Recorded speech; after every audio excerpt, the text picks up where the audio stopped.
soit tout à toi, tout à toi.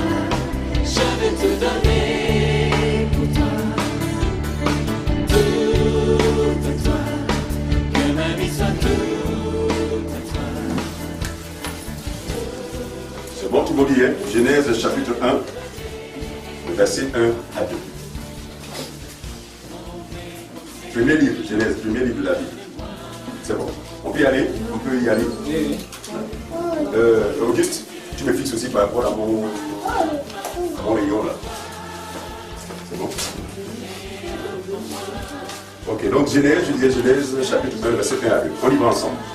Au commencement, Dieu créa les cieux et la terre. Verset 2. La terre était informe et vide. Il y avait des ténèbres à la surface de la nuit. Très bien. Et l'Esprit de Dieu se mouvait au-dessus des eaux. Verset 2. Il dit, la terre était informe et vide, et il y avait des ténèbres à la surface de l'abîme.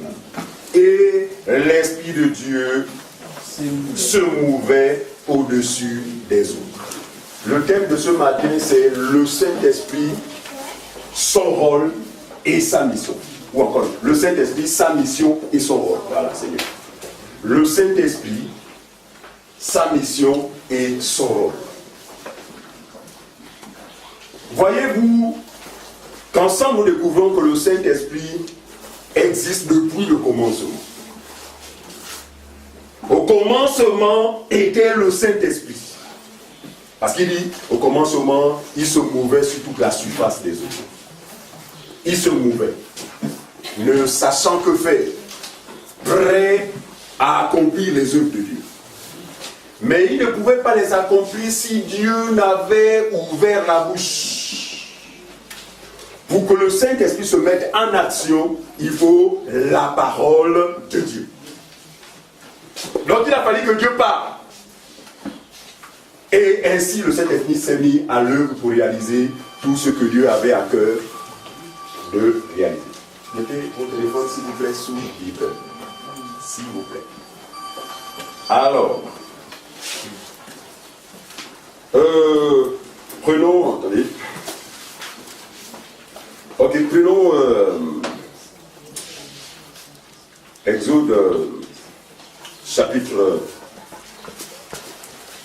30, verset 22 à 25.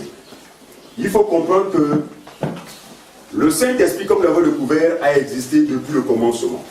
Et Dieu avait un projet lié à quoi? Lié aux différentes dispensations, n'est-ce pas, dans lesquelles il devait intervenir. Voilà. Donc avant la loi, suivez-moi bien, avant la loi ou jusqu'à la loi, Dieu a parlé aux hommes, notamment a parlé aux prophètes. Dieu a parlé au peuple par les prophètes. Et il ne pouvait le faire que par le moyen du Saint-Esprit. C'est-à-dire qu'il fallait que celui à qui il devait parler soit lui-même ou encore est lui-même le Saint-Esprit. Aucun prophète ne pouvait être apte ou capable de transmettre le message de Dieu sans avoir reçu le Saint-Esprit. Mais vous allez voir que le Saint-Esprit, ce Saint-Esprit-là, sous l'ombre, dans l'ombre, c'est-à-dire que dans ce qu'on appelle l'Ancien Testament, c'est pour certains, ou dans l'Ancienne Alliance, ce Saint-Esprit s'est manifesté de manière, enfin, a été représenté, a été imagé. Par quoi? Par une huile, appelée autrefois l'huile d'onction. Ça veut dire que le prophète n'avait pas de valeur ou ne pouvait rien faire sans que cette huile ne lui ait été versée sur sa tête.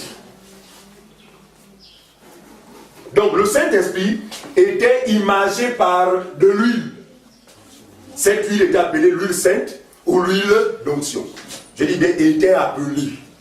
Parce qu'on va voir progressivement que dans la Nouvelle Alliance, aucun apôtre ne s'est entêté à continuer à entretenir une notion quelconque des huiles d'onction.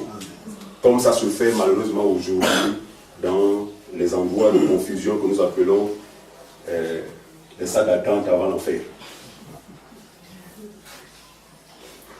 d'onction sous la première alliance était le symbole du Saint-Esprit. C'est-à-dire que quiconque avait été oint par cette huile était considéré par tout le peuple et par Dieu ayant le Saint-Esprit. Alors 3 catégories de personnes étaient ointes de cette huile sous l'ancienne alliance. Il y a le prophète qui devait être oint par cette huile. Il y a les rois. Aucun roi ne pouvait être établi en Israël sans être oint par cette huile.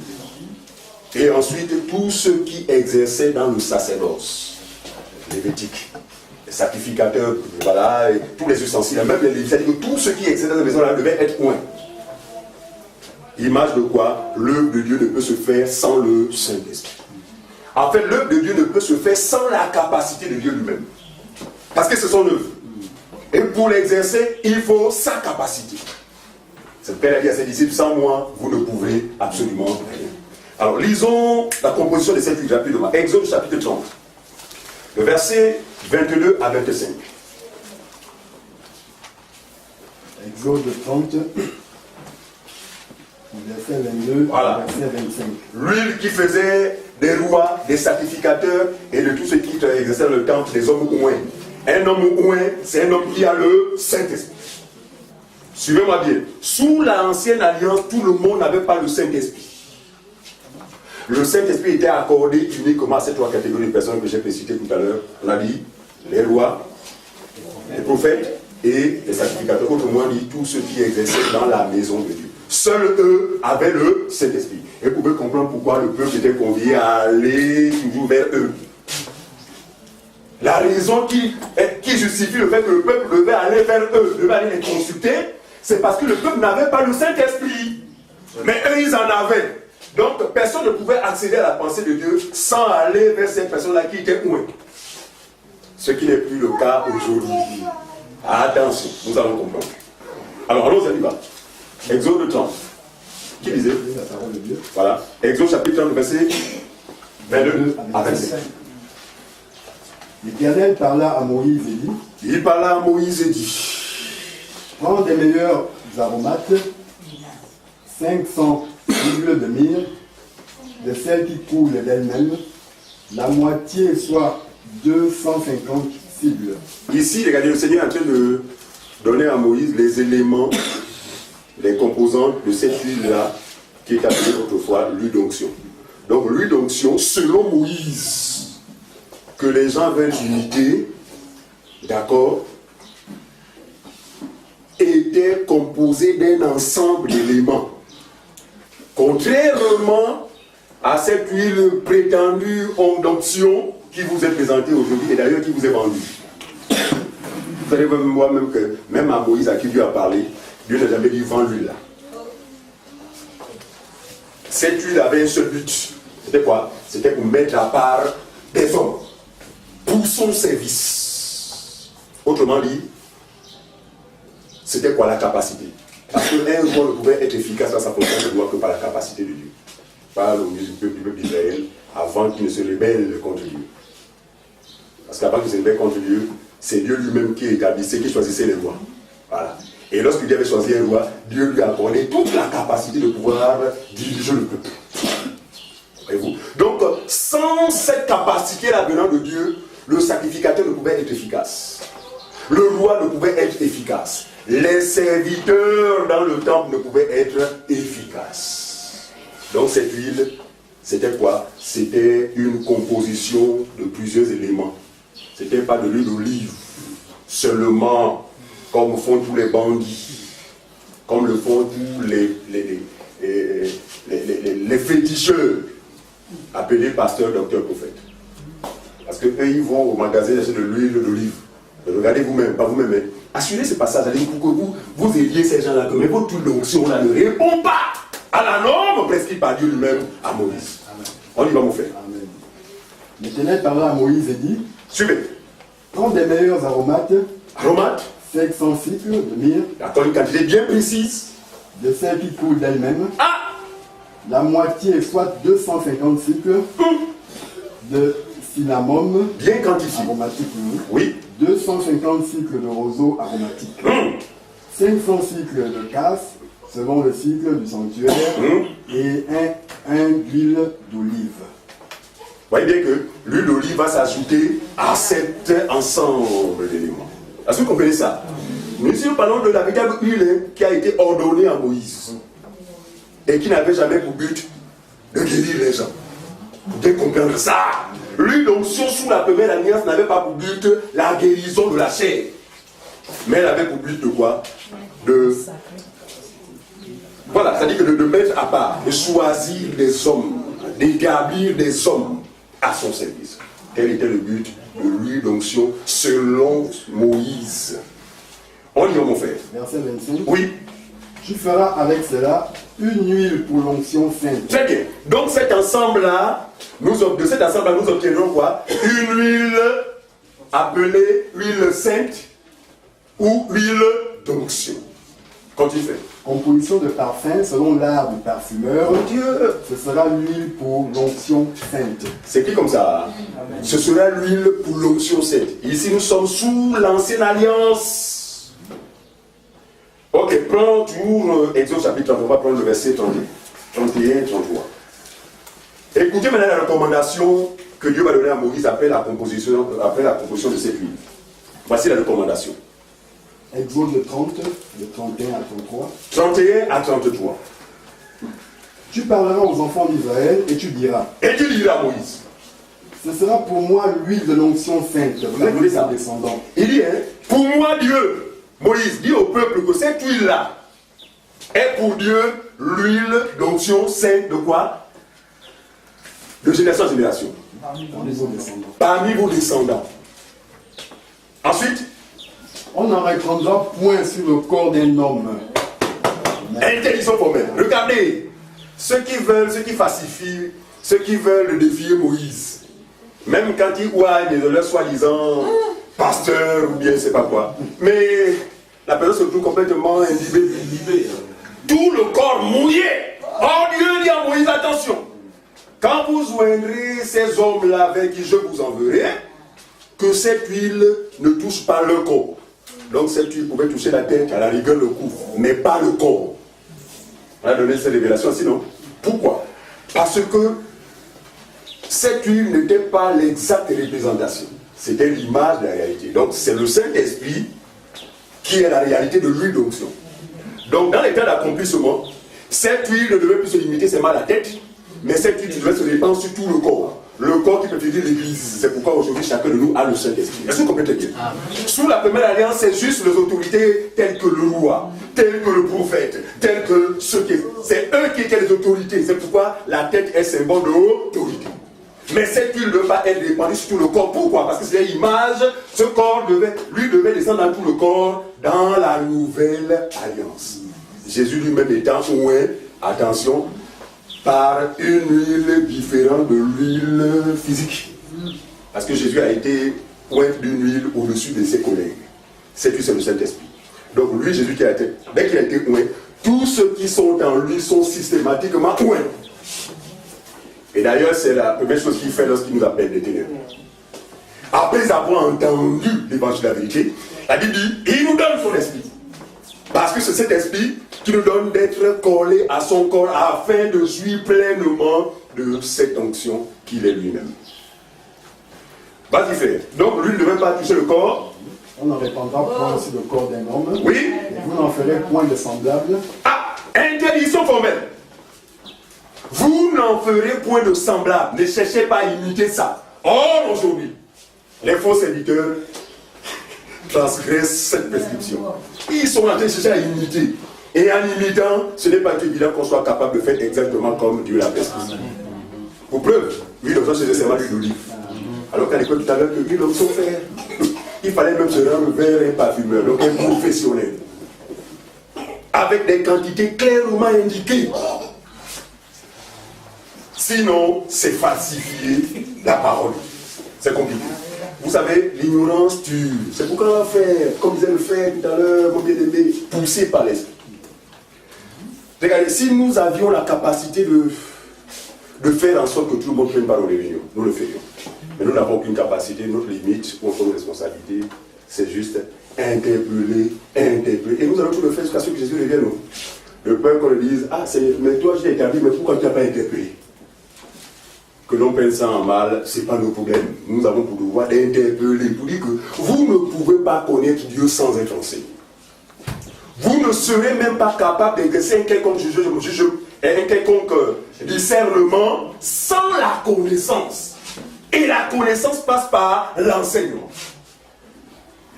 Regardez, avant que nous ayons cette information sur la composition de l'onction, admettons que Dieu vous mette face à un faux serviteur qui a de l'huile d'olive.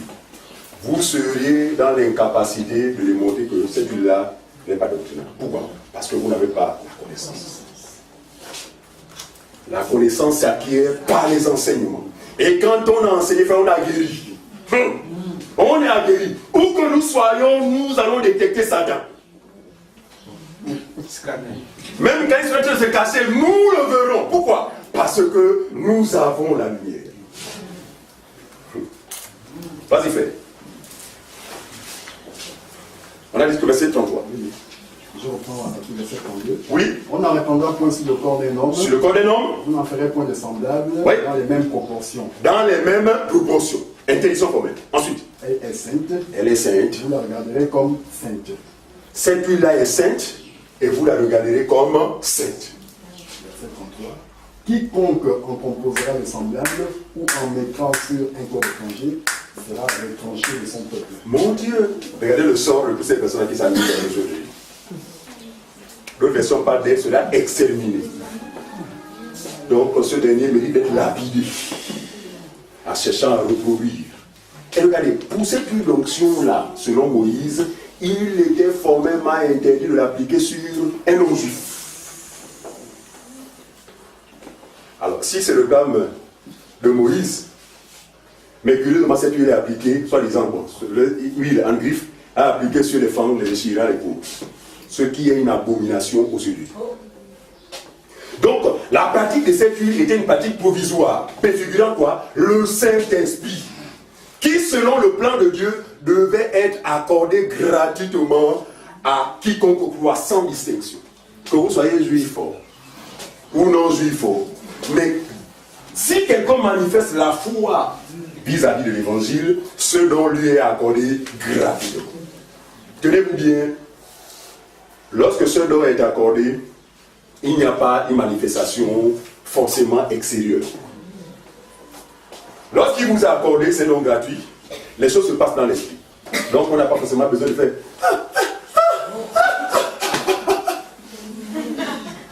Quand vous assistez à ce genre de choses, comprenez que ce n'est pas le Saint-Esprit. Et là, ça peut se justifier pourquoi? Parce qu'en général, l'évangile qui est prêché est tronqué.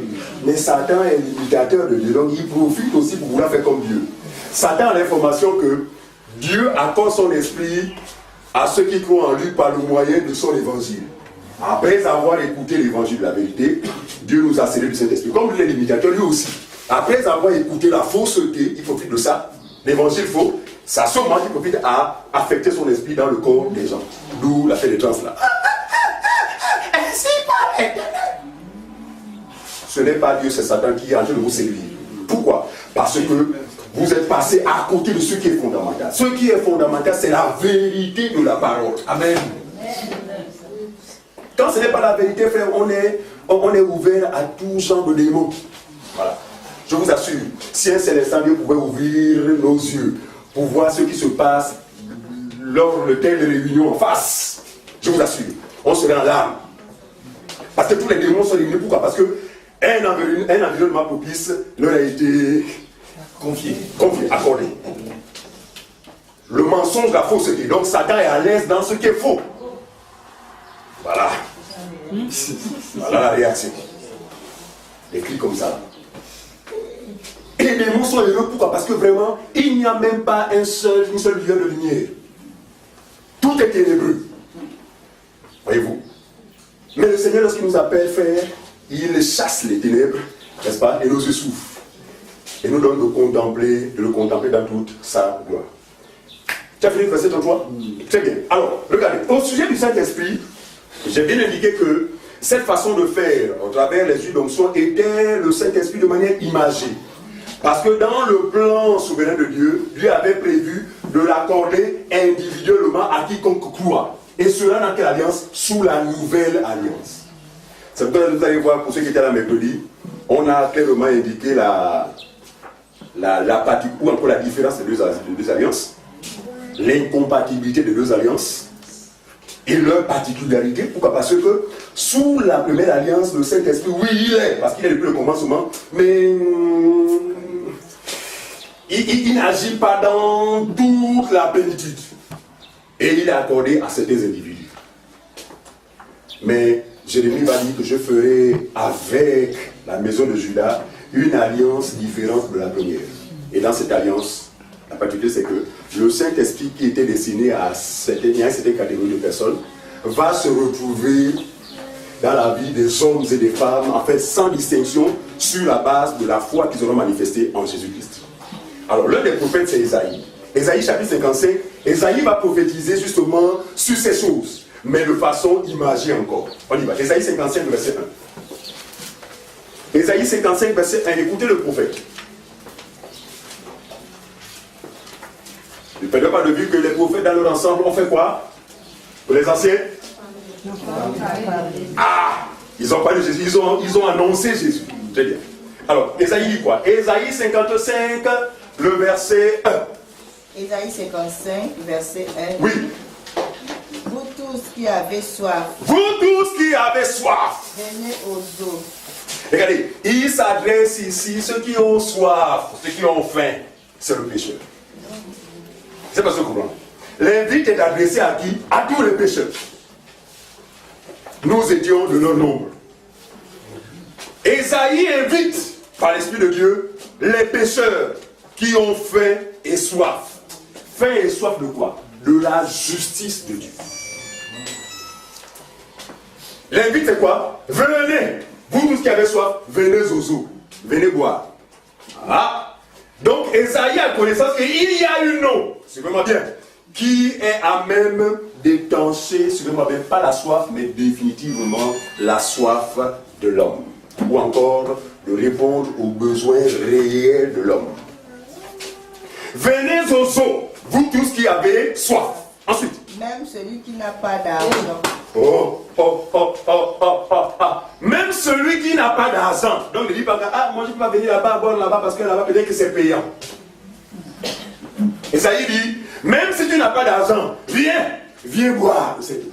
Continue ma soeur. Venez acheter et manger. Mais tu as d'abord dit que même celui qui n'a pas d'argent, mais Seigneur, tu dis encore combien acheter, on va retrouver l'argent où? Venez acheter du vin et du lait sans argent, Suivez. sans rien payer. Mais non, du point de vue humain, ça n'a pas de sens. Vous allez venir acheter sans argent, comment cela peut-il s'expliquer? En fait, le prophète parlait de la réalité. Suivez-moi bien. Parce que pour le prophète, Jésus allait payer d'avance le prix de notre rachat. Par conséquent, nous n'avons plus rien à dépenser. C'est parce que tout le monde suit. Non, mais c'était un prophète. Il ne dit pas que même sans argent, il a venir acheter. Mais acheter avec quoi? Parce qu'il savait que l'argent billet de banque ne peut acheter le salut. Il savait que l'argent billet de banque ne peut amener l'homme à la liberté réelle. Mais donc lui, voyant Christ de loin, voyant son œuvre, il dit non, même venez acheter même sans argent. Sachant que le prix va être payé. Regardez, sur Facebook, regardez une publication d'un aveugle, très zélé. Parce qu'il y a des aveugles, mais zélés. Des aveugles, les ignorants, mais zélés. Celui-ci disait que il a fait un constat très amer, c'est que dans ce pays, la plupart des chrétiens soupirent au réveil. Mais la seule chose qu'ils sont capables de faire, c'est quoi? C'est de payer le prix. Donc si j'ai possible, j'allais pleurer comme ça. On a notre pays, pour vivre le réveil, et il y a des hommes qui ont payé le prix. Dans mon esprit, je pouvais poser cette question, mais de quel prix parles-tu dessus? N'es-tu pas sensible au dire des prophètes? De quel prix parles-tu? Levez le pied. Si c'est ça, 0. Dans la poubelle. Pour aller jeune, c'est ça le prix. Si c'est ça, dans la poubelle. Les activités religieuses, si c'est ça, à la poubelle. Pourquoi? Parce que les prophètes, parlant du prix, n'ont pas vu un autre que celui payé, suivez-moi bien, par notre Seigneur Jésus-Christ.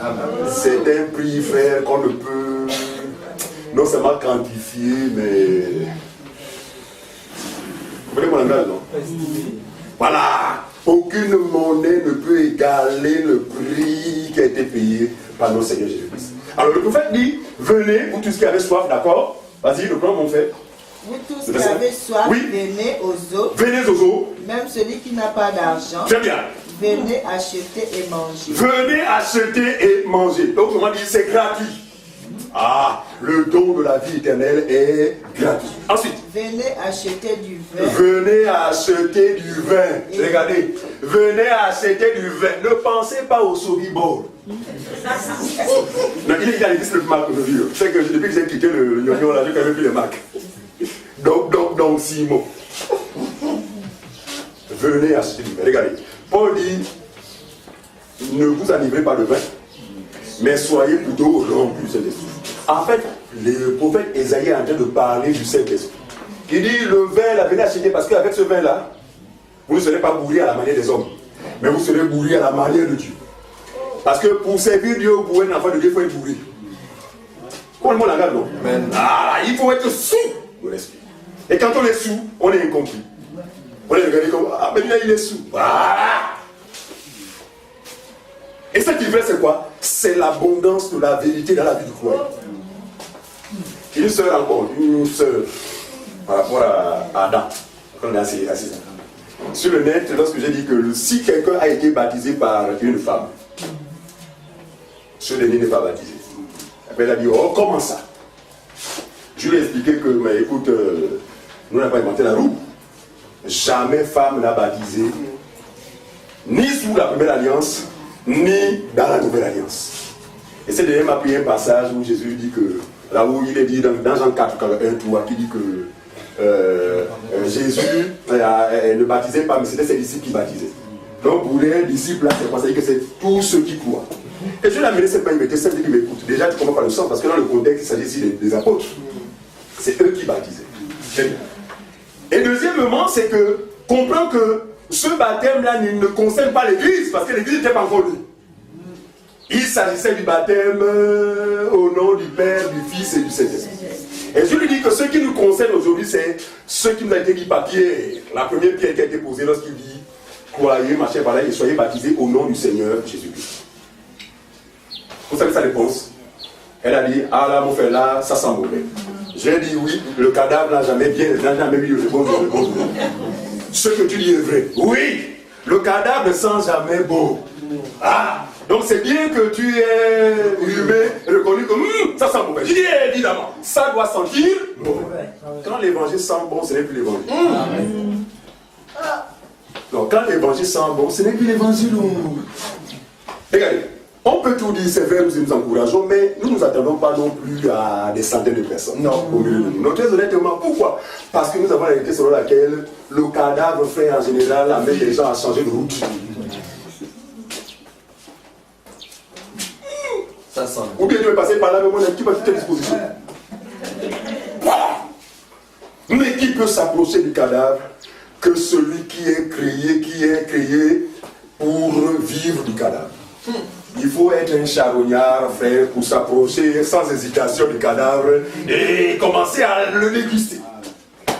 Donc ça m'a réjoui, et c'était pour moi une preuve qu'elle est dans les ténèbres. Parce qu'elle ne comprenait pas mon langage. Très bien. Jésus à son tour, Jean chapitre 7. Donc après que les prophètes, là j'ai seulement cité un seul prophète parmi tant d'autres qui ont parlé de ces choses, d'accord, pour gagner le temps. Jésus en arrivant sur la terre, lui aussi, ne va pas se démarquer de la pensée des prophètes. Jean chapitre 7, on va lire le verset 37 au verset 39.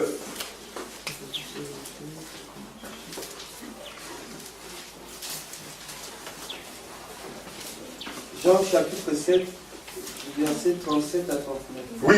C'est la page 1071. Page 1071.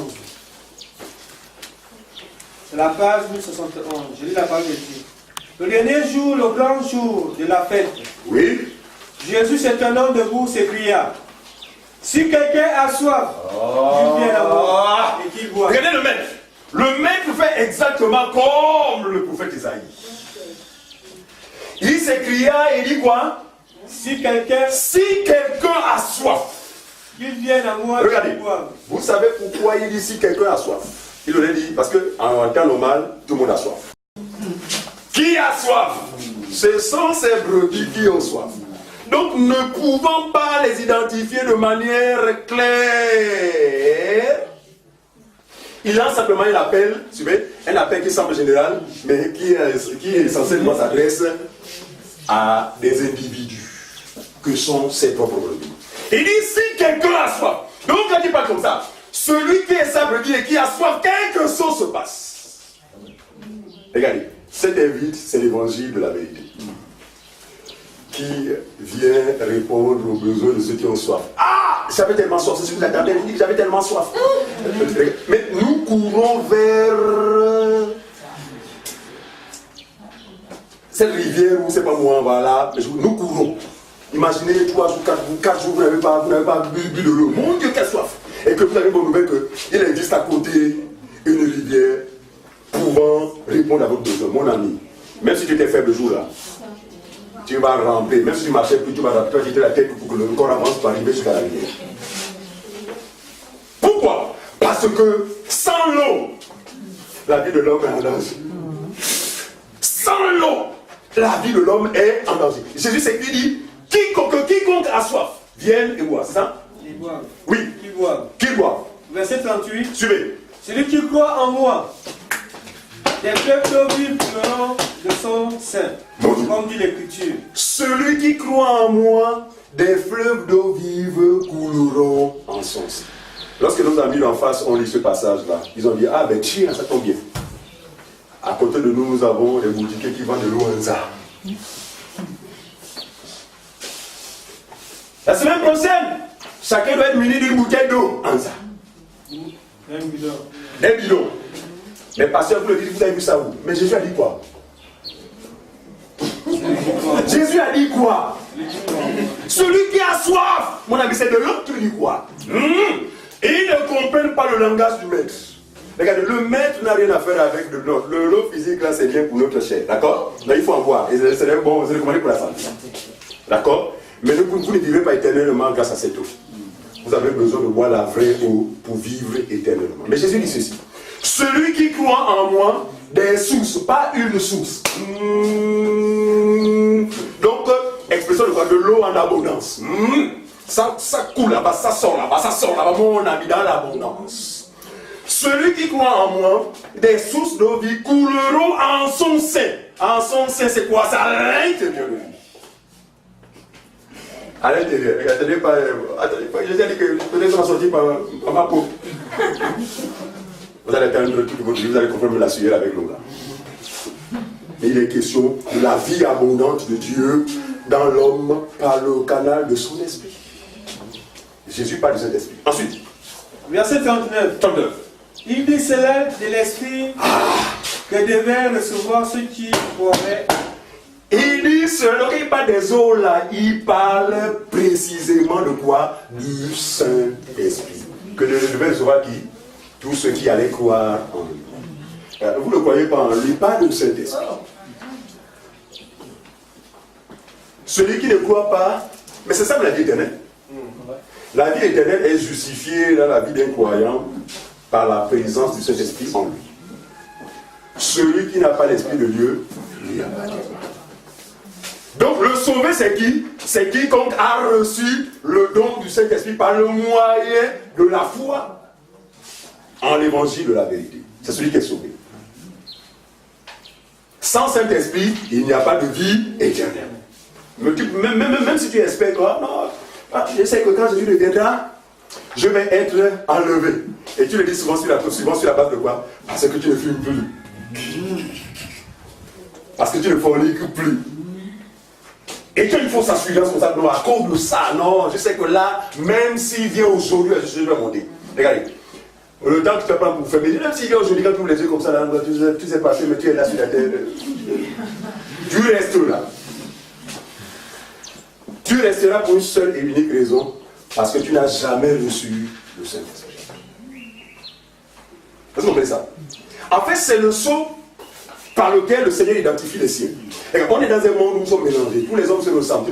Mais il nous reconnaît sur cette base-là. C'est la marque, n'est-ce pas, qui indique justement, enfin, qui confirme notre appartenance à Dieu. Sans le Saint-Esprit, on n'appartient pas à lui. On ne peut lui appartenir. Maintenant, le verset. Car l'Esprit n'était pas encore, parce que Jésus n'avait pas encore été glorifié. Regardez, l'Esprit n'était pas encore. Autrement dit, l'Esprit n'était pas encore donné à tout le monde. Pourquoi?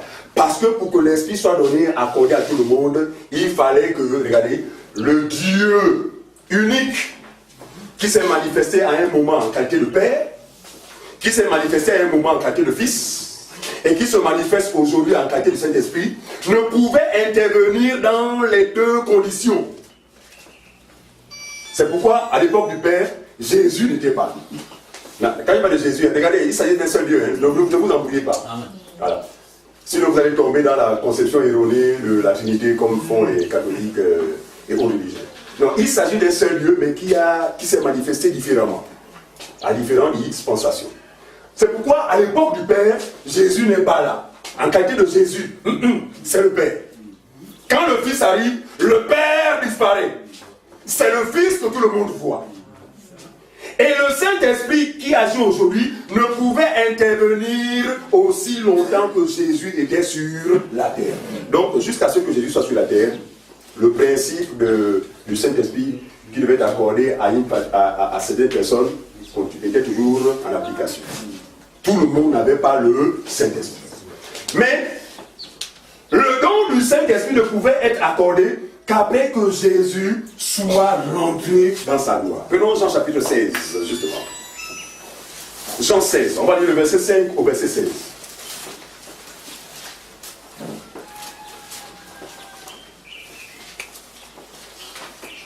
Jean, le livre d'évangile de Jean, de Saint Jean, comme le dit certains. En effet, il est saint. Jean était saint. Je lis la parole de Dieu dans l'évangile selon Jean, en son chapitre 16, au verset 5 à 16. Verset 15 à 16. 5 à 16. 5 à 16. C'est la page 1084, ceux qui ont l'édition du second. Maintenant, je m'en vais vers celui qui m'a envoyé, et qu'aucun de vous ne me demande où vas-tu. Je suis sur le point de partir depuis que mes disciples. Je parle de mon départ depuis là, mais personne parmi vous dit ah mais Seigneur, tu parles là, tu parles où? Personne ne s'en inquiète. Vas-y, fais. Mais, parce que je vous ai dit ces choses, la tristesse a rempli votre cœur. J'imagine, je me mets à la place de Pierre. Oh Seigneur, celui-là, il va me laisser comment? Mon Dieu. Non, tous les disciples avaient le cœur rempli de tristesse. De savoir que, à un moment donné, celui qui faisait leur force physiquement devait être enlevé. Ensuite, Cependant, je vous dis la vérité. Suivez. Il est avantageux que je m'en aille. Mon Dieu, il est avantageux que je m'en aille. Parce que si je ne m'en vais pas, la suite va se faire. Car si je ne m'en vais pas, si je ne monte pas, le consolateur ne viendra pas. Vous n'allez jamais, suivez-moi bien, au grand jamais recevoir le don qui vous a été promis depuis le commencement. Donc le don du Saint-Esprit dépendait de quoi? De la montée de Jésus dans sa gloire. Il fallait qu'il monte. Sans quoi, personne ne serait baptisé aujourd'hui du Saint-Esprit. C'est qu'il est avantageux. C'est vrai que je me mets en peine. Je me soucie de vous. Vraiment, vous êtes vraiment, mais en même temps, je n'ai pas le choix parce que il faut que j'accomplisse parfaitement le dessein de mon Père. Jésus n'était pas émotionné, n'était pas humain. Il n'était pas émotionné. Parce qu'avec les émotions, à un moment, ah, c'est vrai aussi, un moment, vous quittez, non, je reste. Jésus dit, hein, je suis venu dans ce monde pour faire quoi? La volonté de celui qui m'a envoyé.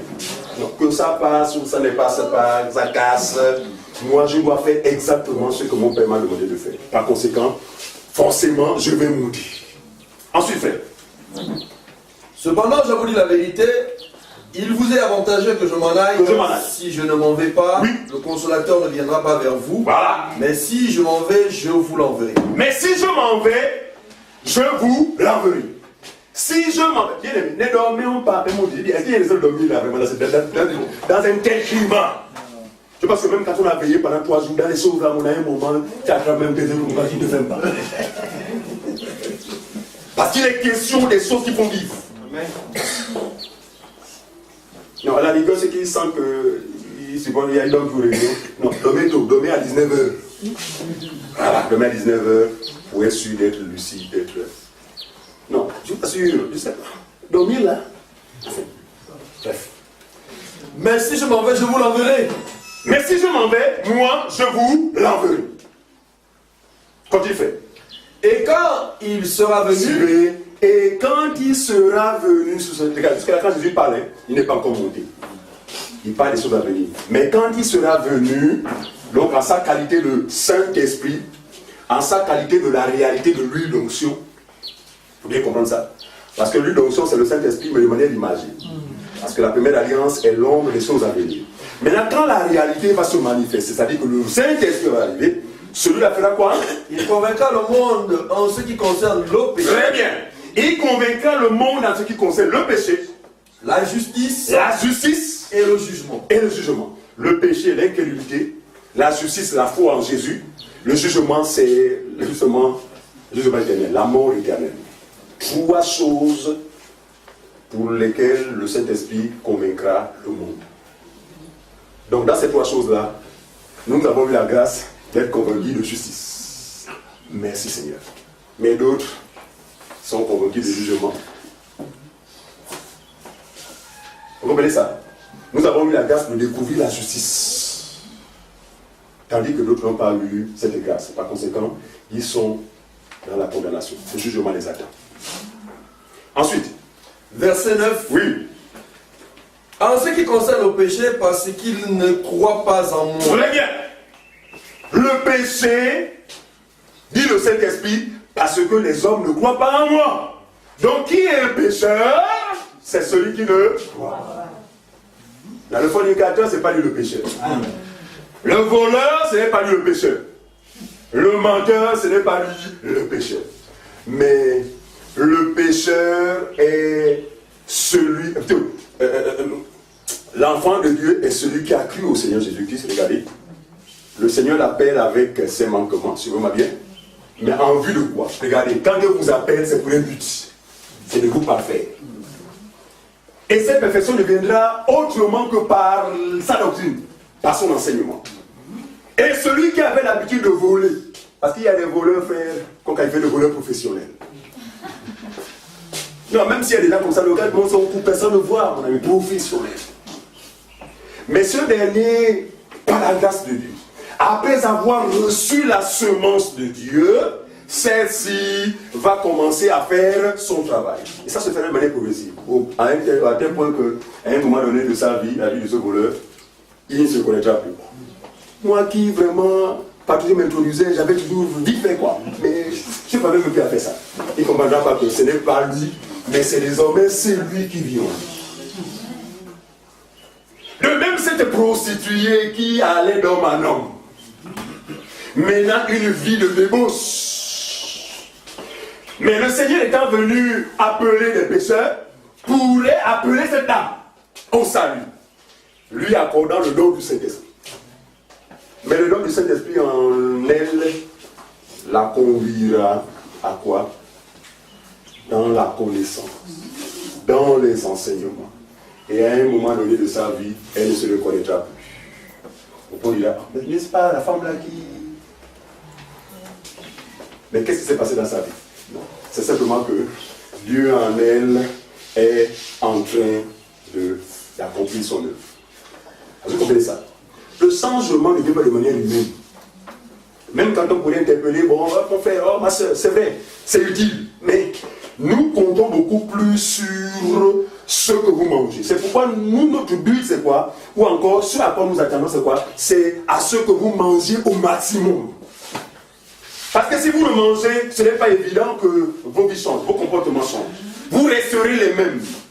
Parce que la parole de Dieu est cette semence qui a cette puissance de renverser les raisonnements, de renverser les forteresses, bref, vraiment de rebâtir l'homme de manière intérieure. Amen. Et lorsque l'intérieur est bâti, l'extérieur prend forme.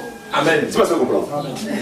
La difficulté avec les Juifs, ou encore avec les pharisiens à l'époque de Jésus, c'est qu'ils n'avaient pas compris ce principe. Ils s'apaisantissaient à faire quoi? En fait, à à bosser l'extérieur, vraiment à travailler l'extérieur de leur corps, pour s'attendre à des témoignages de la part des hommes. Il a un bon comportement. Il est pieux, il aime Dieu. Ça, c'est la louange qui vient des hommes. Mais le vrai juif, sa louange vient de Dieu. Vous comprenez ça? Pourquoi? Et il leur dit que nettoyez premièrement. Ce que vous avez manqué de faire, c'est que vous avez négligé ce qui fait la force de ma justice. C'est le nettoyage intérieur. Il leur dit, nettoyez premièrement l'intérieur de la coupe afin que l'extérieur soit net. Ça veut dire que la transformation doit commencer à l'intérieur. Et celle-ci passe par quoi? Par la connaissance ou encore le fait de manger la vérité chaque fois. Et cette vérité ne vous laissera pas oisif. Non, elle vous donnera, n'est-ce pas, de changer d'attitude, d'avoir une compréhension des choses, vraiment d'être renouvelé et se lancer dans une démarche qui est celle de plaire à Dieu. Et cela par l'action, l'Esprit de Dieu en vous, si on va bien, l'Esprit de Dieu qui ne peut rien faire sans la parole de Dieu. On l'a vu au départ, non?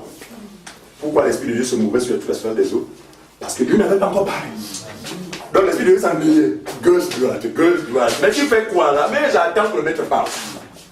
De même, c'est vrai que plusieurs parmi nous ont cru au Seigneur Jésus-Christ. Dieu leur a accordé son esprit, mais souvent bien, aucun changement ne peut s'opérer en ce qui concerne vos comportements, vos façons de faire, si vous ne recevez la parole. Parce que lui en vous, c'est sur la base de cette parole qu'il sera à même d'accomplir son œuvre dans votre vie. Amen. Amen. Par le passé, on nous a amené à changer nos vies par... on ne fait pas comme ça. Si tu fais comme ça, tu vas aller en enfer. Si tu fais comme ça, tu vas aller en enfer. Et puis on s'est rendu compte que, bon, comme on avait peur de l'enfer aussi, bon, chacun s'est forcé à ne plus faire. Mais on s'en a dit tout bien qu'on retombe dans les deux. Pourquoi? Parce que nous avions utilisé des moyens humains au détriment du moyen unique, efficace, puissant que Dieu nous a accordé, sa parole. Il dit, et il envoya sa parole. Regardez, dans le monde où règne le péché, Dieu envoie sa parole. Autrement dit, il envoie Jésus. Il envoya sa parole et les guérit. Donc l'homme est malade. Qui peut guérir l'homme? C'est sa parole. Donc que davantage Dieu nous donne de comprendre le bien fondé, encore l'importance de sa parole. On y va faire, on n'a pas fini. En ce qui concerne le péché, parce qu'il ne croit pas en moi. Oui. La justice, parce que je vais au Père. Au Père. Et que vous ne me verrez plus. Le jugement, parce que le prince de ce monde est jugé. Est jugé. Verset 12. Oui. J'ai encore beaucoup de choses à vous dire. Regardez. Il dit, j'ai des choses, des mystères à vous révéler, vous mes disciples. Suivez. Les disciples n'ont pas le Saint-Esprit en eux. Suivez-moi bien. Pendant que Jésus parle, le Saint-Esprit n'est pas dans la vie des disciples. Par conséquent, il ne pouvait ni comprendre, ni supporter ces choses-là. Il dit que j'ai encore beaucoup de choses à dire, mais le problème c'est que vous n'êtes pas, même vous ne pourrez pas, non seulement recevoir, mais même les supporter. Est-ce que vous comprenez ça? Les disciples avaient le Saint-Esprit. Parce que Jésus, à un moment, vu leurs imperfections, il dit, allez, il leur imposa les mains, et leur accorda le Saint-Esprit. Donc le Saint-Esprit était sur eux, mais le Saint-Esprit n'était pas en eux. Il faut bien comprendre. Parce que selon le plan de Dieu, le Saint-Esprit devait habiter nos vies. Ce n'est qu'après la naissance de l'Église. Or, Jésus, quand Jésus dit ces choses, l'Église n'est pas encore née. Par conséquent, nous ne pouvons pas jouer les principes. Donc, il accorde son esprit, mais juste à l'extérieur. Très bien. On y va. Le jugement, parce que le prince de ce monde est jugé. J'ai encore beaucoup de choses à vous dire, oui, mais vous ne pouvez pas les supporter maintenant. N'est-ce pas? Quand le consolateur sera venu. Voilà. Ce n'est que quand il sera venu. Ce n'est que quand vous recevrez le Saint-Esprit, il fera quoi faire? L'Esprit de vérité, il vous conduira dans toute la vérité. Arrêtons-nous là. Regardez. Nous attrapons facilement les faux frères et les faux sœurs. Parce que nous sommes environnés d'une si grande milieu de faux frères et de faux sœurs. Qui confesse Jésus, si vous m'avez bien, font tous les jours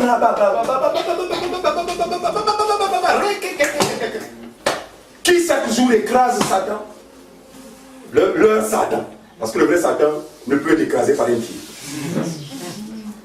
Qui chaque jour découpe les démons, les prétendus démons. Parce que si c'était découpé, mais attends, comment découper ce qui est esprit en fait? Je peux casser une chaise physique. Non, on fait tout sur Satan. On s'attend, je te mets dans la prison pendant 3 jours. Quelle prison? C'est toi qui es en prison? Non, c'est toi qui es en prison. Et facilement nous le détectons. Non, ils ont un zèle. Non, ce qui me dépasse, ils me disent, ah Seigneur, le zèle là, Seigneur, s'il pouvait être ajouté à la connaissance. Seigneur! Ils ont du zèle sans la connaissance. Mais vous allez voir que, quand ils disent comme ça, ma soeur, tu fais quoi là? Oh, je suis oublié par l'esprit. Elle te donne l'impression qu'elle a le Saint-Esprit. Mais regardez comment celui qui a enseigné saura qu'elle n'est pas le Saint-Esprit. C'est que celui qui a enseigné découvrira qu'elle est complètement étrangère à la pensée de Dieu. Donc elle est ignorante. Dès ce moment-là, on lui met encore ce Saint-Esprit. Parce que selon la parole de Dieu, il vient pour faire quoi? Pour nous conduire dans toute la vérité. Quel est ce Saint-Esprit qui va te garder dans l'ignorance? Ce n'est pas le Saint-Esprit, mais c'est l'imitateur. Très bien. C'est l'esprit du malin qui, dans sa démarche de séduction, cherchera toujours à imiter comment Dieu agit. Mais ce n'est pas le Saint-Esprit. Il vous conduira dans toute la vérité. Donc, tu ne peux pas voir le Saint-Esprit et demeurer dans l'ignorance. Normalement, tu vas être dans le processus, encore sur le chemin de quoi? De la pleine vérité. C'est-à-dire que tu es en marche pour accéder progressivement à la vérité. Voilà le rôle du Saint-Esprit dans la vie d'un homme. Il vient en nous. Ce n'est pas pour venir nous faire ronfler, mais c'est pour nous conduire. D'où la particularité de la vie chrétienne, c'est-à-dire que ce n'est pas nous qui l'amenons, regardez-moi bien. Sous la première alliance, les gens pour vivre la vie de Dieu étaient soumis à une démarche simple, laquelle il fallait observer la loi. Donc l'homme regarde, oh, tu ne voleras pas, oh, je ne vole plus. Tu vois, c'est l'homme qui cherche à pratiquer la loi. Mais en fait, mais dans la nouvelle alliance, suite à notre capacité, Dieu dit, allez, derrière moi. Amen. Non, musulman, derrière. Parce que tu es un incapable. Mais j'ai été envoyé pour les incapables. Non, mets-toi seulement derrière moi. Ok, Seigneur. Regardez, lui devant toi derrière, ce qu'il fait, il t'attrape à la main. C'est pourquoi on parle de vie chrétienne. Vie, c'est quoi? Ça dit que c'est naturel. Hein? Ça dit que c'est le Christ qui te conduit à vivre la vie de Dieu. Amen. Il vous conduira. Donc en Christ Jésus, la loi qui nous régit aujourd'hui, la loi de l'esprit de vie, ce n'est pas de l'observation qu'on a tel commandement, mais nous nous trouvons conduits à vivre la vie de Dieu. Une vie forcément exemplaire, qui nous distinguera des gens du dehors. Est-ce que vous comprenez ça? Et Paul, suite à cette réalité, dira que, mais finalement, ce n'est pas moi qui vis la loi de Dieu. Ce n'est plus moi qui vis ces choses-là, mais c'est le Christ qui les vit à ma place. C'est ça le fond de la pensée. Ce n'est plus moi qui vis, mais c'est Christ qui vit en moi. En effet, si on est conduit, que ce que tu fais l'extraordinaire? Tu es un, c'est pas moi, tu es une voiture remontée, tu es en panne. Mais Jésus est ce véhicule 4x4, mon ami. Mais qui te conduit? Sur les montagnes, sur les ravins, mon ami, il n'y a pas d'équipe parce que c'est lui-même qui te conduit. D'où cette assurance de notre salut parce que nous comprenons comme si c'est lui qui conduit. Comment rater le ciel? Si c'est vraiment lui qui le conduit, comment se retrouver en enfer? Ah, à moins que Jésus aussi se trouve avec moi dans l'enfer. Mais comme cela est impossible, nous avons cette ferme assurance que ni les choses présentes, ni les choses à venir, ni les choses ne pourra nous séparer d'amour de Dieu. Regardez, nous sommes liés au Seigneur Jésus-Christ pour toujours. C'est pourquoi tout à l'heure, de manière imagée, dans les pentes, on ne peut pas les descendre parce que c'est du fer, c'est pas d'accord. Les descentes. Oh, la descente de mon ami, mais c'est du fer, ça dit que non. Tu rouleras au même rythme que celui qui te quitte. La Bible nous forme désormais qui se plante. Nous sommes maintenant des petits Jésus. Allons-y plus fort. Nous sommes des Jésus. Chacun pour ça parle bien Jésus. Pourquoi? Parce que sa nature nous a été accordée. Quand tu pas de nature, ne voyez pas le nez. Ne voyez pas la bouche. Ne voyez pas votre calme. Ne voyez pas votre tête. Mais voyez simplement la semence que c'est de Dieu. Ou encore la nature de Dieu. Dieu est quoi? Très bien. C'est pourquoi Paul nous qualifie d'être des hommes et des femmes spirituels. On devait maintenant esprit. En fait, comment tu dis que tu es esprit? Alors qu'on te voit là. Tu ne comprends pas mon langage. Tu ne comprends pas mon langage. On y va. On va le terminer. Et quand le consolateur sera venu, Oui. l'esprit de vérité, il vous conduira dans toute la vérité. C'est écrit comme ça, non? Oui. Donc le vrai Saint-Esprit conduit les gens dans toute la vérité. Ensuite. Mais il dira tout, car il ne parlera pas de lui-même, mais il dira tout ce qu'il aura entendu. Il ne parlera pas de lui-même. Regardez, le Saint-Esprit a interdiction formelle de parler de lui-même. C'est pourquoi, regardez, c'est une mauvaise doctrine, une mauvaise pratique de glorifier le Saint-Esprit. Bien que nous savons que ce soit Jésus. Oh, Saint-Esprit, je te glorifie. Lui n'est pas venu pour être glorifié. Mais il est venu nous accorder la capacité de glorifier Jésus. C'est pas ce que vous comprenez. Donc ne voyez pas encore là toi Dieu. Nous sommes dans l'esprit du Dieu unique. D'accord? Il me glorifie là. Il glorifiera Jésus. Mais quel est ce Saint-Esprit? Suivons-moi bien. Qui, selon certains, habite en eux. Mais lorsqu'ils entendent parler, ils parlent d'eux-mêmes. Ils glorifient les hommes. Non. Le vrai Saint-Esprit dans la vie d'un croyant, c'est glorifier le Seigneur Jésus-Christ. Amen. Donc sa mission est clairement définie. Hein? Il n'y a pas de... On y va faire. Car il ne parlera pas de lui-même, mais il dira tout ce qu'il aura entendu. Il dira tout ce qu'il aura entendu. Pourquoi? Parce qu'au départ, il est en Dieu lui-même. Ensuite. Et il vous annoncera les choses à venir. Il vous annoncera même les choses à venir.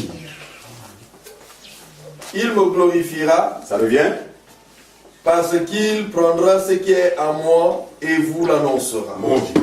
Donc, regardez, c'est le Saint-Esprit qui devient, qui est celui qui, plus ou moins médiateur. Il prend ce qu'il a le Père parce que par nous-mêmes, nous ne pouvons pas accéder à la connaissance de Dieu.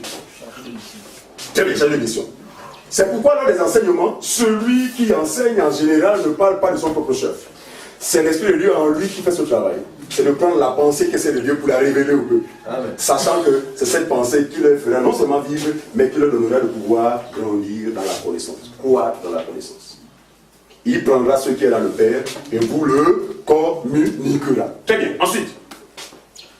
Tout, verset 15. Oui. Tout ce que le Père a est à moi. Oui. C'est pourquoi j'ai dit qu'il prend de ce qui est à moi et il vous l'annoncera. Très bien. Donc ici, Jésus révèle le caractère indissociable, n'est-ce pas, d'avec son Père. Qui a vu le Père m'a vu. Alors, nous avons un enseignement sur la divinité de Jésus. Parce que ça me brouille encore beaucoup. Ouais. Oh frère, pourquoi si la Père a dit que oh, Père, pourquoi m'abandonnes-tu? Ouais, tu dans le sens de ces déclarations. C'est le manque du sens qui amène les gens à dire que la Bible se contredit. Non, elle ne se contredit pas. Le problème, c'est que tu n'as pas le sens des Écritures. Le sens apporte de la lumière dans ce sur quoi les gens butent. Est-ce que nous comprenons cela? On aura un enseignement dessus avec le temps. Alors, on continue faire. Tu as fini? Oui, vas-y. On est sur verset 16. Ouais. Oui, verset 16. Oui. Encore un peu de temps. Encore un peu de temps. Et vous ne me verrez plus. Très bien. Et puis encore un peu de temps et vous me verrez parce que je vais au Père. Au Père.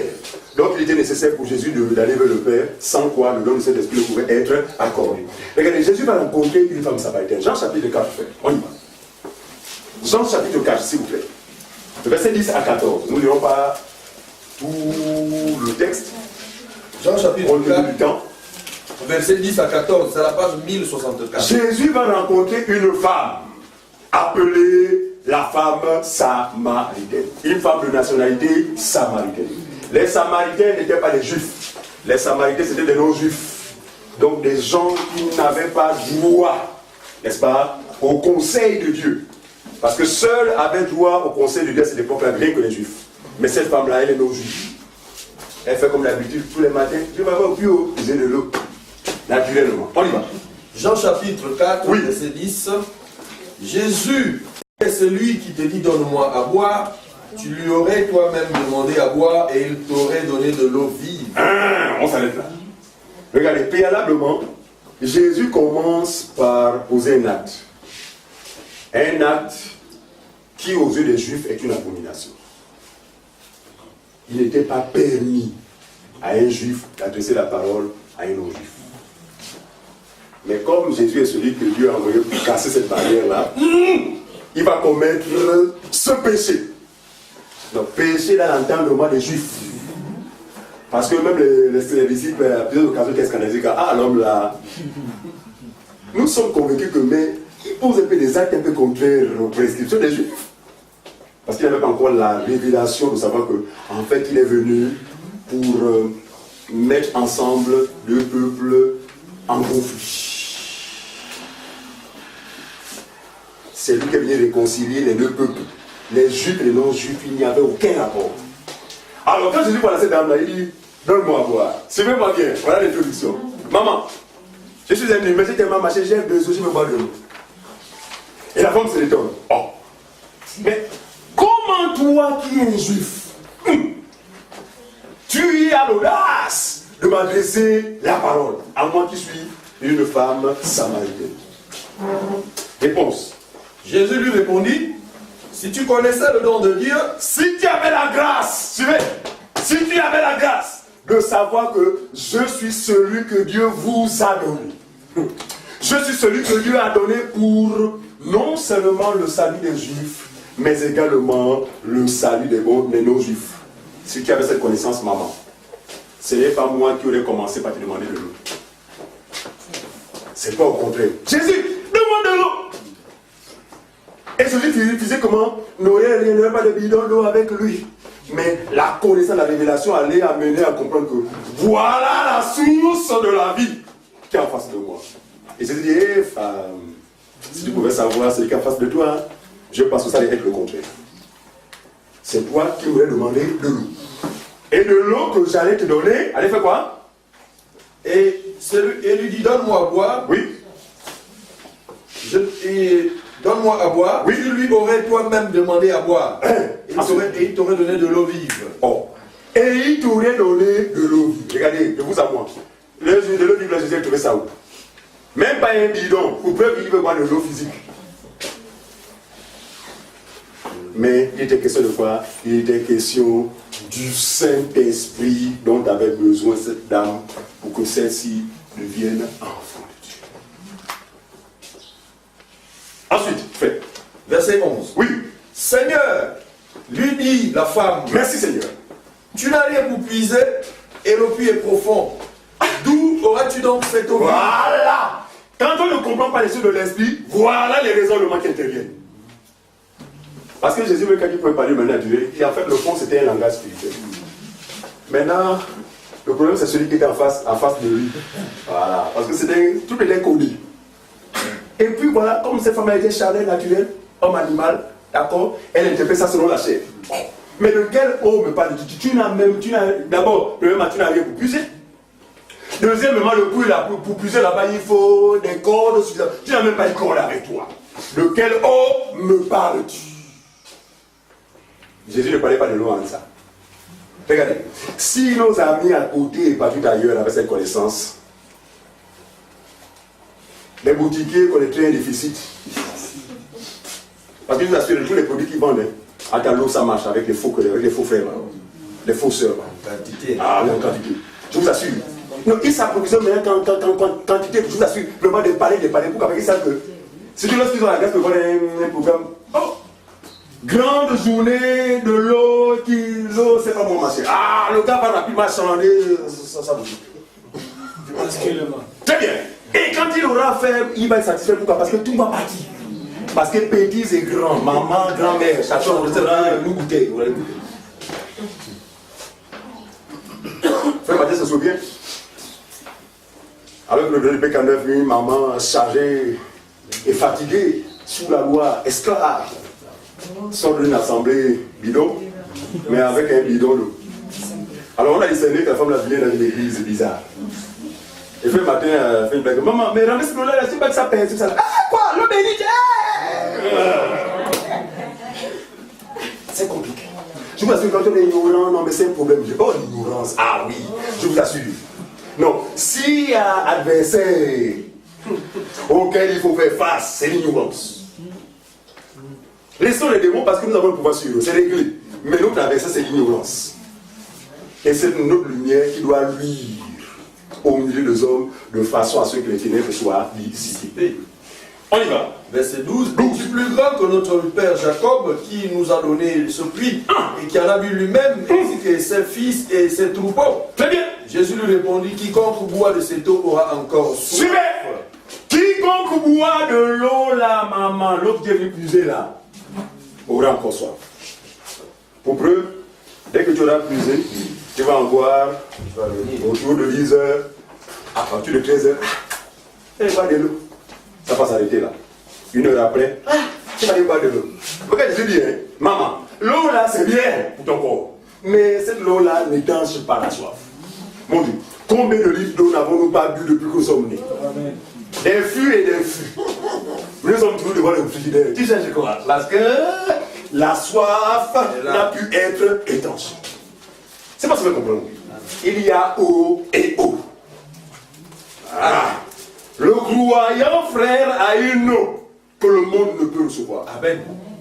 Mais une eau destinée à ceux à qui elle est destinée. On y va faire. Verset 14. 14. Mais celui qui boira de l'eau que je lui donnerai n'aura jamais soif. Mon Dieu, mon Dieu, mon Dieu, mon Dieu.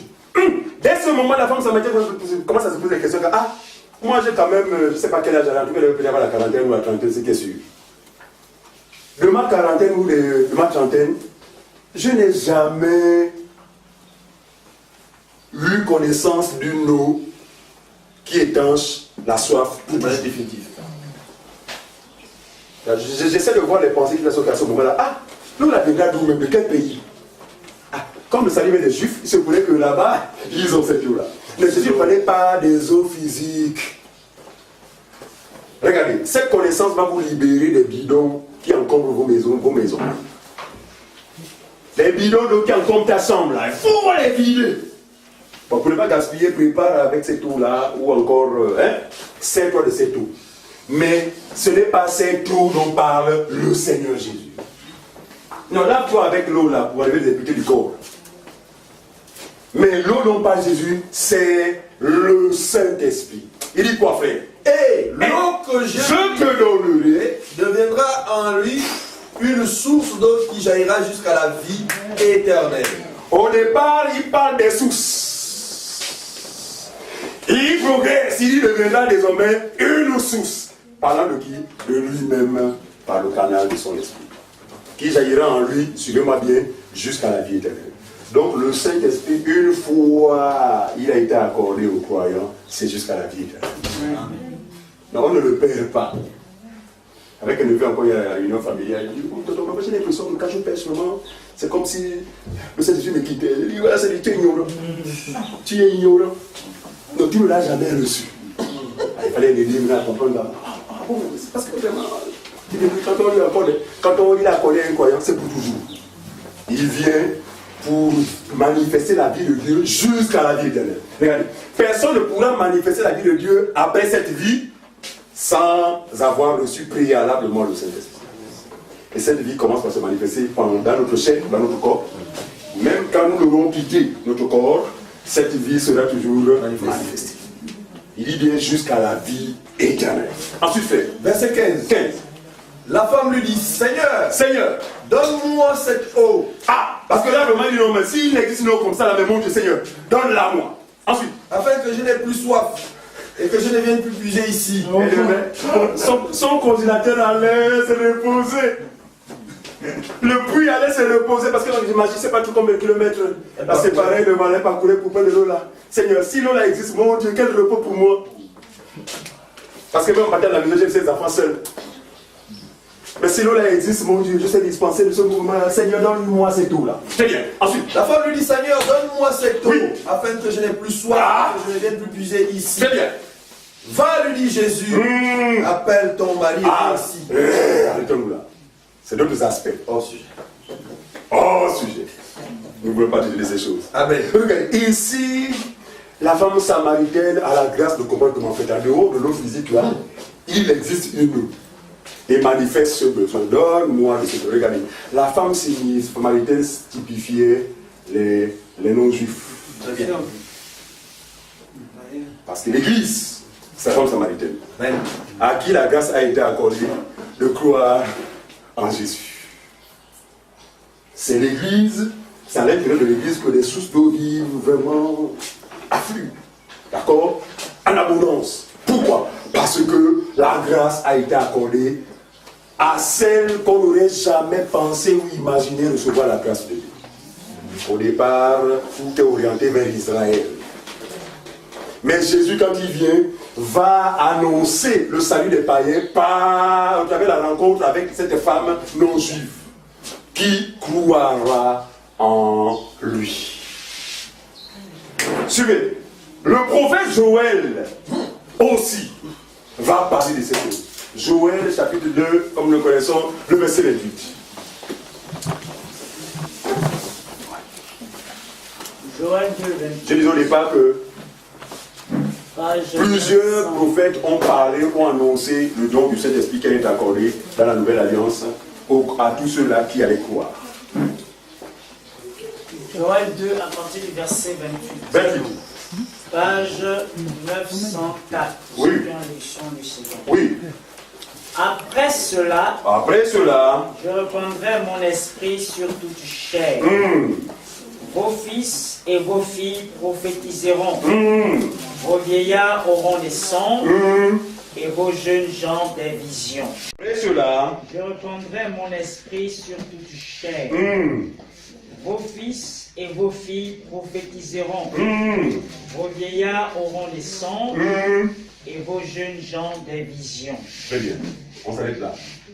Après, c'est une prophétie, quand on creuse, qui a rapport, qui parle du don du Saint-Esprit, également des événements à venir, après le jugement et toutes ces choses-là, les signes qui apparaissent du CFF. On s'arrête là. Donc le prophète Joël annonce ici quoi? Annonce aussi le don du Saint-Esprit qui a intervenu à quel moment? Dans les derniers temps. Les derniers temps, ce n'est pas comme on parle là. Nous vivons mais les derniers temps. Là, c'est la pensée humaine. Les derniers temps ont commencé depuis le jour de la Pentecôte. De la Pentecôte jusqu'à maintenant, nous sommes dans les derniers temps. C'est pourquoi je vais dire, dans les derniers temps, Dieu répandra son esprit sur toute chair. Vos fils et vos filles prophétiseront, vos jeunes gens auront des songes et vos vieillards des visions. Regardez.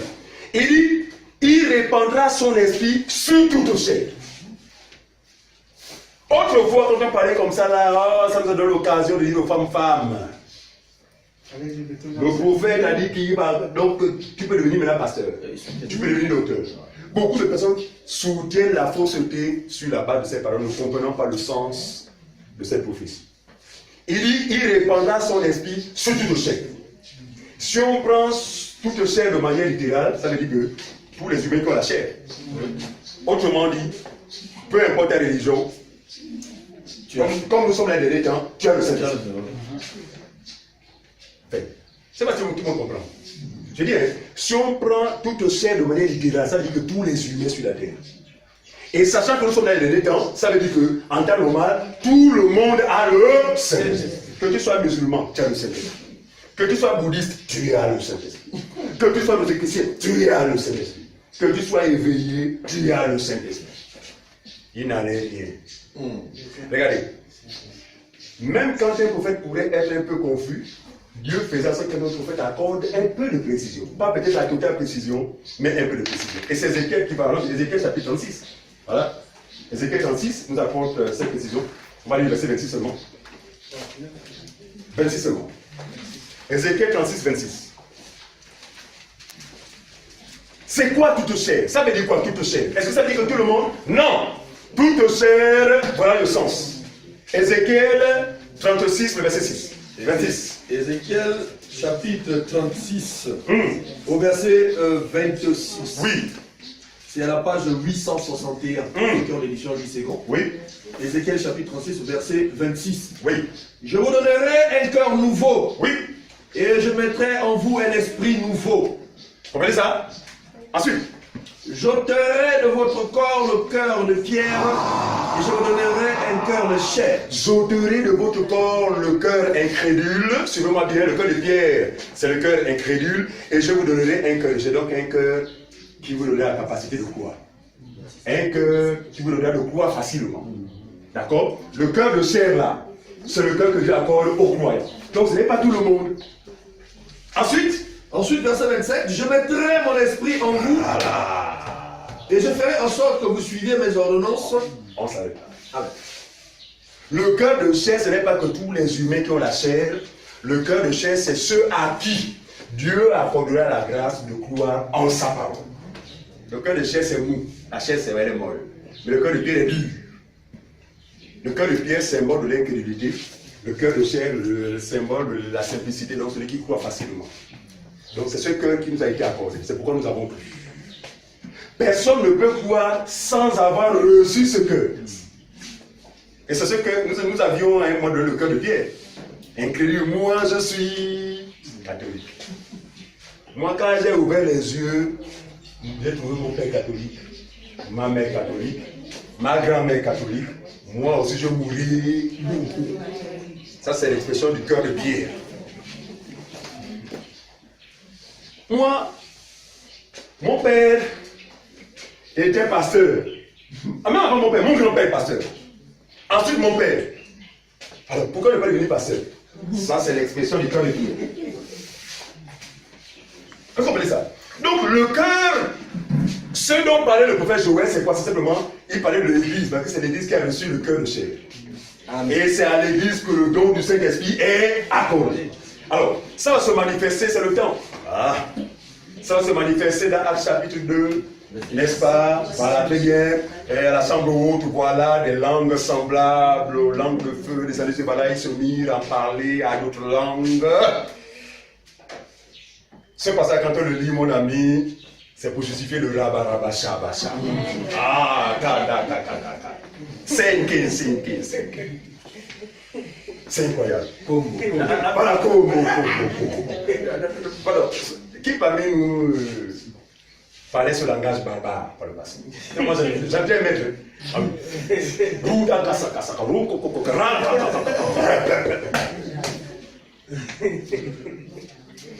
Et dans ce temps-là, c'est là où les Minkins profitent à venir.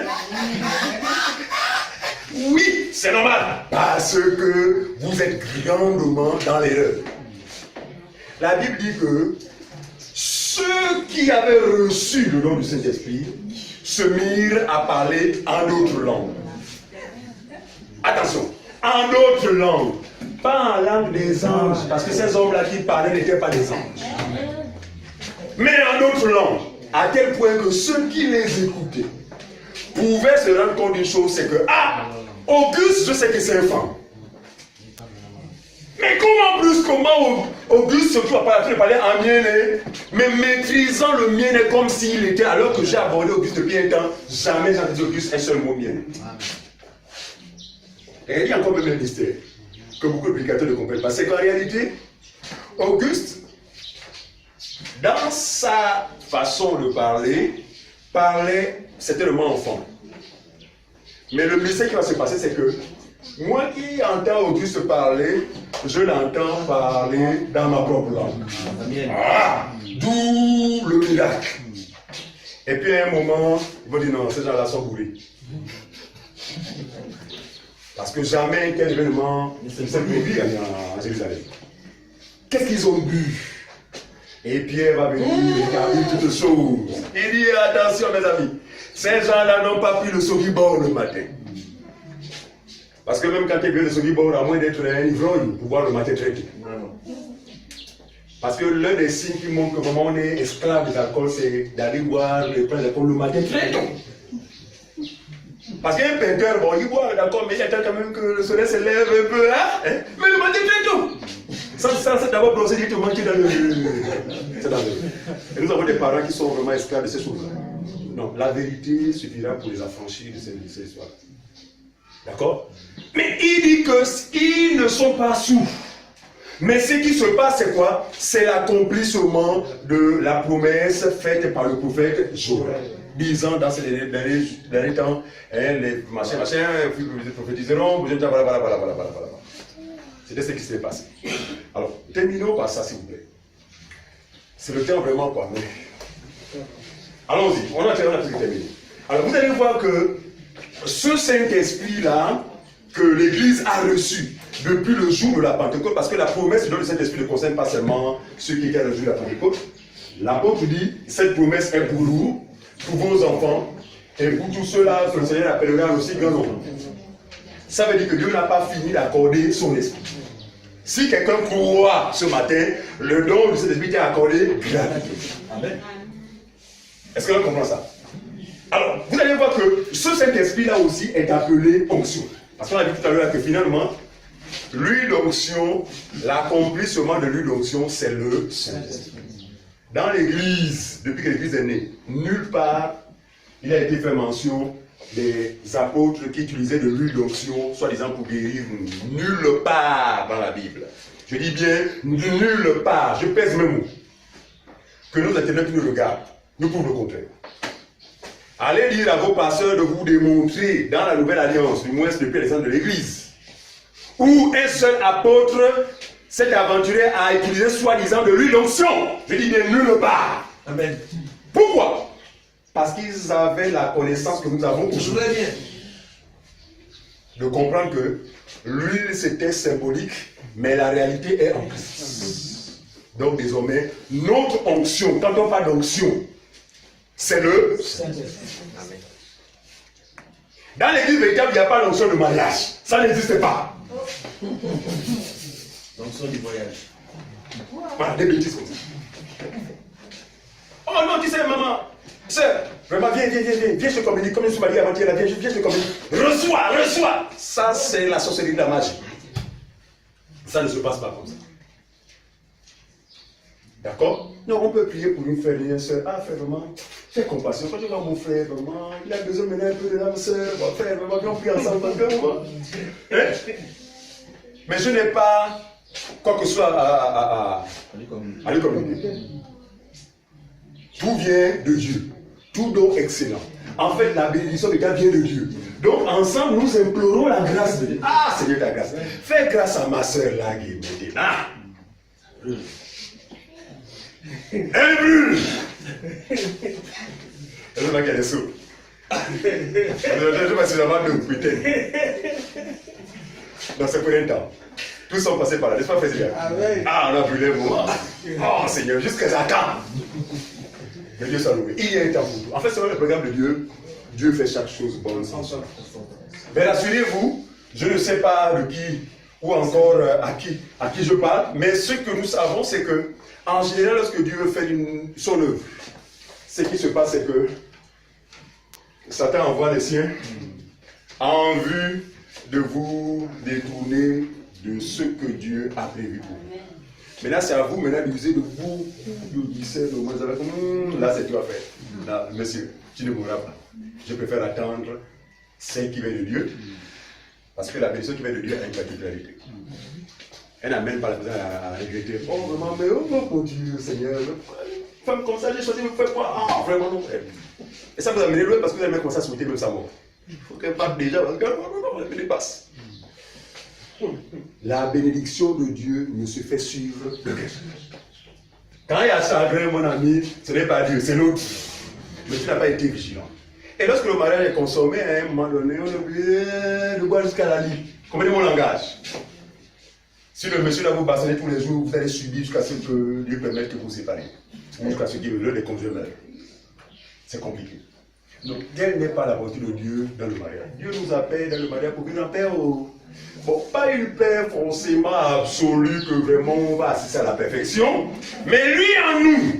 Regardez, lui dans la femme, lui dans le monsieur, vous donnera au-delà de vos manquements, n'est-ce pas, de pouvoir vous accorder et de regarder dans la même direction. Regardez. On peut avoir une bague comme moi là. Je suis marié. Ça va comme on se voit avec les femmes moches. Quand c'est marié là. Quand il y a la voiture là, c'est. Mon titre n'est pas ça. On peut avoir ça. Tu vois bien. Aussi longtemps que ton conjoint et toi, surtout lorsque l'un des conjoints est dans le Seigneur, aussi longtemps que ton conjoint ou ta conjointe ne comprend pas les choses de Dieu, laissez-moi vous dire, vous n'êtes pas mariés. Parce que le vrai mariage c'est quoi? C'est s'accorder et marcher dans la même direction. Les sœurs ou les frères que le Seigneur a appelés dans cet état déjà mariés avec des inconvertis, nous leur exhortons et d'ailleurs nous les soutenons fortement. Supplions le Seigneur afin que le conjoint ou la conjointe ait la grâce d'ouvrir les yeux et s'attendre à un mariage selon le Seigneur. Amen. Autrement dit, la base du mariage selon le Seigneur, c'est quoi? C'est avoir la pensée du Seigneur. Très bien. Et celui qui a pour appui le Seigneur dans son couple, frère, a bâti sur le roc. Non, les vents souffleront. À la seule différence que votre maison ne se retrouvera jamais. Or, sans le Seigneur, vous aurez bâti sur du sable. Et ce n'est pas étonnant qu'une tempête vienne tout bouleverser.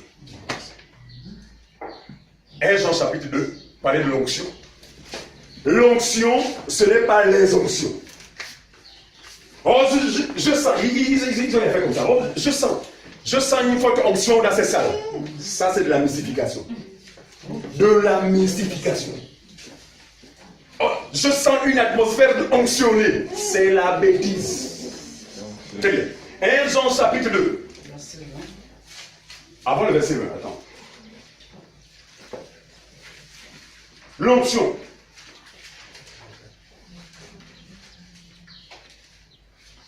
Vas-y, frère. On va, à partir du verset 20. Pour vous, vous avez reçu l'onction de la part de celui qui est saint. Voilà. Et que vous avez tous de la connaissance. Très bien, on s'arrête là. Pour vous, bien aimés, vous avez reçu l'onction. Donc le Saint-Esprit. De la part de qui? De la part de Dieu. Et cette onction nous accorde quoi? La connaissance. C'est qui comme ça? Mais c'est une autre onction de mariage, mais ignorant. Il demeure ignorant. Les onctions de voyage, c'est-à-dire qu'ils ont tout sauf la connaissance. Donc il ne s'agit pas du Saint-Esprit, il s'agit de l'onction de l'autre. Parce que le diable se déguise en ange de lumière. C'est ce que beaucoup de personnes ne savent pas. Le verset 27 maintenant. Pour vous, l'onction que vous avez reçue de lui demeure en vous. Demeure en vous. Et vous n'avez pas besoin qu'on vous enseigne. Mais comme son onction vous enseigne et qu'elle est véritable et qu'elle n'est point un mensonge, demeurez en lui selon les enseignements qu'elle vous a donnés. L'onction que vous avez reçue demeure en vous. Mais qu'est-ce que c'est l'onction que vous cherchez encore là? C'est l'onction de ceci. Non, demeure en vous. L'onction est en vous. Autrement dit, le Saint-Esprit est en vous. Voilà la simplicité de la parole de Dieu avec laquelle les gens s'embrouillent. Malheureusement, faute de connaissance. Mais le passage de Osée, là, ça devient une citation dans l'église. On peut plein des trucs. Tu vois la maman qui parle comme ça, elle est ignorante. On peut plein des trucs, faire des connaissances, elle devient ignorante. C'est grave. Elle parle d'elle-même en fait. Elle est détruite faute de connaissance. Que Dieu nous garde, fidèles à sa doctrine, et que davantage nos yeux s'ouvrent, afin que nous discernions ce qui est bon, parfait et agréable à Dieu. Au nom de Jésus. Amen. Amen.